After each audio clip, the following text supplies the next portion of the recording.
సుదర్శనవాణి పరిపూర్ణ వాస్తు కార్యక్రమానికి స్వాగతం. రాత్రి అనుకోకుండా ఒక ఇద్దరు యూట్యూబ్లో కామెంట్ చేశారు, బిగ్ బాస్ హౌస్ చూస్తూ ఉంటాం రెగ్యులర్గా, అట్లాంటి ఇల్లుకి ప్లాన్ ఇవ్వడానికి కుదురుతుందా వాస్తు ప్రకారం, మాకు ప్లాన్ కావాలి మీరు ఇస్తారా అని చెప్పి ఫోన్ చేశారు. ఇది చాలా ఇంపార్టెంట్ అయిన ప్రశ్న లాగానే నేను భావిస్తాను. ఎందుకంటే మనం అనేక రకాలైనటువంటి గృహాలు చూస్తూ ఉంటాం. అనేక రకాలైనటువంటి గృహాల్లో మనకు పూరి గుడిసె దగ్గర నుంచి బహుళ అంతస్తుల భవనాలు, 50 ఫ్లోర్ల బిల్డింగ్లు అన్నీ చూస్తున్నాం. కానీ ఈ బిగ్ బాస్ హౌస్ అనేది టీవీలో వచ్చేటువంటి ప్రోగ్రామ్స్ వస్తున్నాయి, బాగా పబ్లిక్ చాలామంది చూస్తూ ఉంటారు.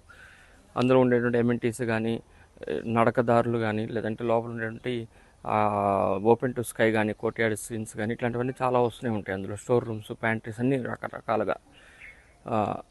అట్లాంటి కాన్సెప్ట్తో హౌస్ నిర్మాణం చేయొచ్చు.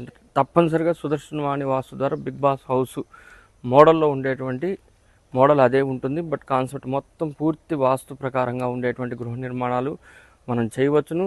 అయితే దానికి ఎంత స్థలం కావాలి అని అంటే కనుక సుమారుగా మనకు దానికి ఒక 80 నుంచి 70 నుంచి 80 అంకణాలు కానీ, లేదంటే 5 నుంచి 600 గజాలు కానీ, అట్లాగనే ఒక 10 నుంచి 15 సెంట్లు కానీ స్థలం ఉండాలి.